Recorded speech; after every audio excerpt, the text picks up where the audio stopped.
ቤንዝዬ የኔ አባት እንዴት ነህ ሀቢቢ? ጾሙስ እንዴት ይዞሃል ወዳጄ? እነዚህ ሰላቢ ፋርሶች እንዴት ነው ያፈሉት? አሁንስ በዛ። እኔማ የሆንኩትን ልሁን ብዬ እኮ ነው መምጣቴ። እንዴት ነህልኝ አባ? ሾክራን አቦቹ። በዚህ ቀጠናው በጦርነት በቀውጤ በሆነበት ወቅት ሳትፈራ በድፍረት መምጣትን ሳላደንቅ አላልፍም።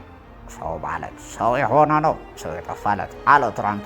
እኔ የምልህ እዛ ያንተ አገር ጋሞ በጎርፍና በናዳ ሰዎች ሞቱ የሚል ዜና አይቼ ነበር።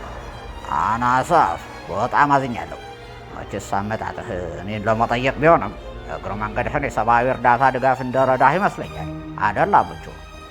ጋሞ፣ አርባ ምንጭ፣ ጎርፍና የመሬት ናዳ እንጃ። ኧረ ገና አሁን ካንተ መስማቴ ነው ቢንዝዬ። ጆሮ ለራሱ ባዳ ነው አለ ትራምፕ። አቦቹ ታዲያ ሰሞኑን ለአደጋ ስጋትና መከላከል እያላችሁ ከእያንዳንዱ ሰው የባንክ ትራንዛክሽን ላይ የምትቆርጡትን ገንዘብ ለምን እየዋልከው ነው? ለማንኛውም አደጋውን አይቼ በጣም አዝኛለሁ።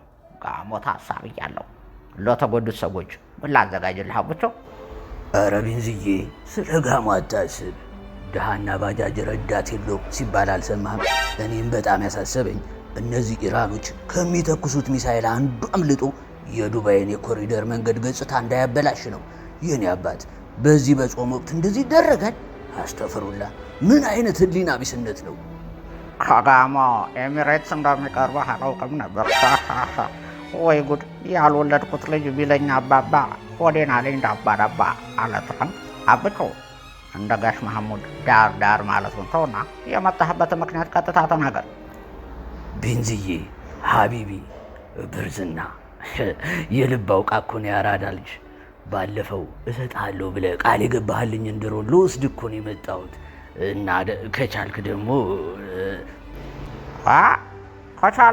ምን? ያችኛዋንም ስልክ ግጨኝ አባቴ። አይዋህድ። የትኛው?